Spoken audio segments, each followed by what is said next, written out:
जय श्री राम, जय श्री राम, जय श्री राम, जय श्री राम।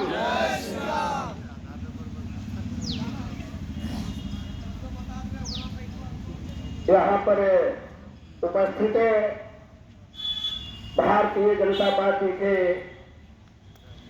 प्रखंड अध्यक्ष, जिलाध्यक्ष श्री दीपक कुमार सिंह जी, विश्व हिंदू परिषद के सभी पदाधिकारीगण, बजरंग दल के प्रांतीय संयोजक साहिल जी एवं आरएसएस से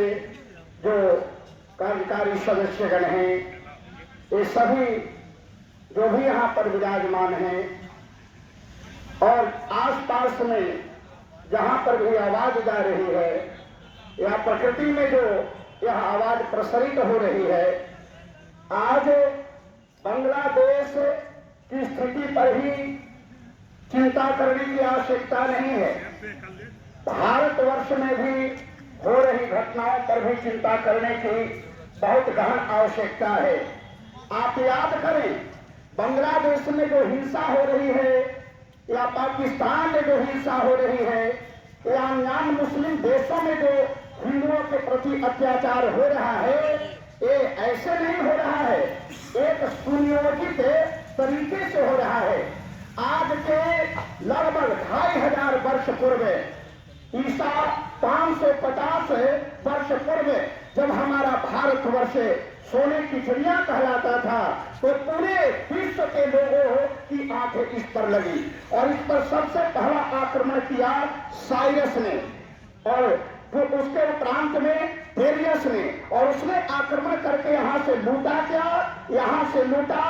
सोना, चांदी, हीरे, जवाहरात, लेकिन यही नहीं लूटा, यहाँ के मंदिरों को ध्वस्त किया, यहाँ के बहन बेटियों के आबरू को लूटा और इतना सभी मन नहीं भरा तो यहाँ के संस्कृति को ध्वस्त विनष्ट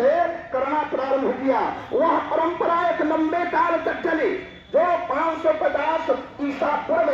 यह प्रारंभ हुआ, वह परंपरा लंबे काल तक चली और बाद में जाकर के हमारे यहाँ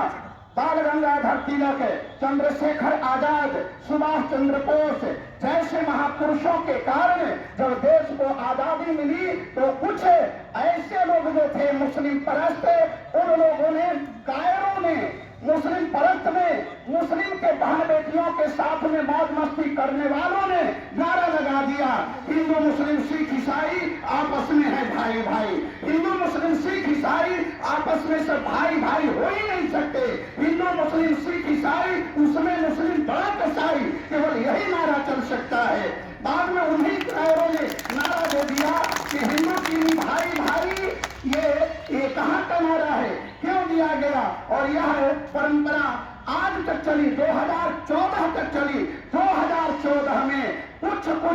जो पूर्ववर्ती सरकारें थी उन लोगों से हिंदू त्रस्त हो गया, बहन बेटियों के आबरू को बचाना मुश्किल हो गया। कहीं ना कहीं हिंदुओं को लगा कि हमारे भारत में भी ऐसी सरकार बननी चाहिए जहां पर बहन बेटियों की, हिंदुओं की आबरू को बचाया जा सके। परिणाम स्वरूप हमारे भारतवर्ष में एक हिंदूवादी सरकार आई है, जिसके आगे पूरे विश्व में किसी भी मुस्लिम का, किसी भी ईसाई का नहीं चल रहा है। परिणाम स्वरूप लोगों ने देखा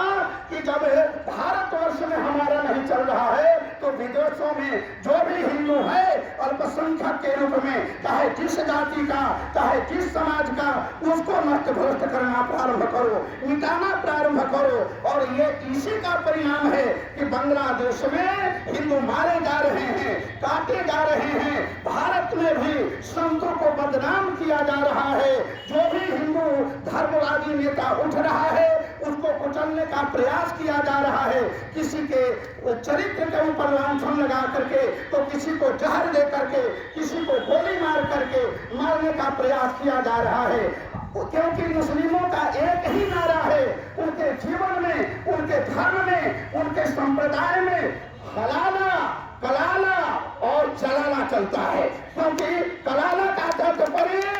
जो है मारो, हलाला का तात्पर्य इज्जत लूटो और जलाला का तात्पर्य दूसरे को सताओ। उसका जवाब एक ही है। ये जो भी आगा अलगू अखलाक औरंगजेब मोहम्मद बंगस बदरुद्दीन बैरम बहलोल खां के संतान है, सठे साठम समाचरित्र। केवल शास्त्र की चर्चा करने की आवश्यकता नहीं है, शास्त्र के साथ साथ जैसे परशुराम जी महाराज बिल्कुल सीधे साधे थे,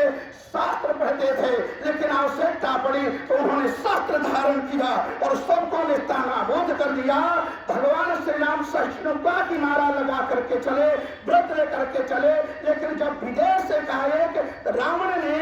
मां जानकी को हरण किया और उन भारत की अस्मिता को ललकारने का प्रयास किया, तो भगवान श्री राम राष्ट्र में नहीं, भारत में नहीं, लंका में जाकर के रावण को मारे थे। वैसे ही हमारे भारतवर्ष के हिंदुओं को जागना होगा और जाग करके भारत में नहीं, बांग्लादेश में भी जाकर के हम वहां के मुसलमानों को सामना करने का व्रत लें, तभी हमारे भारतवर्ष के हिंदुओं का, बहन बेटियों का अस्मिता और धर्म की रक्षा होगी। जय श्री राम।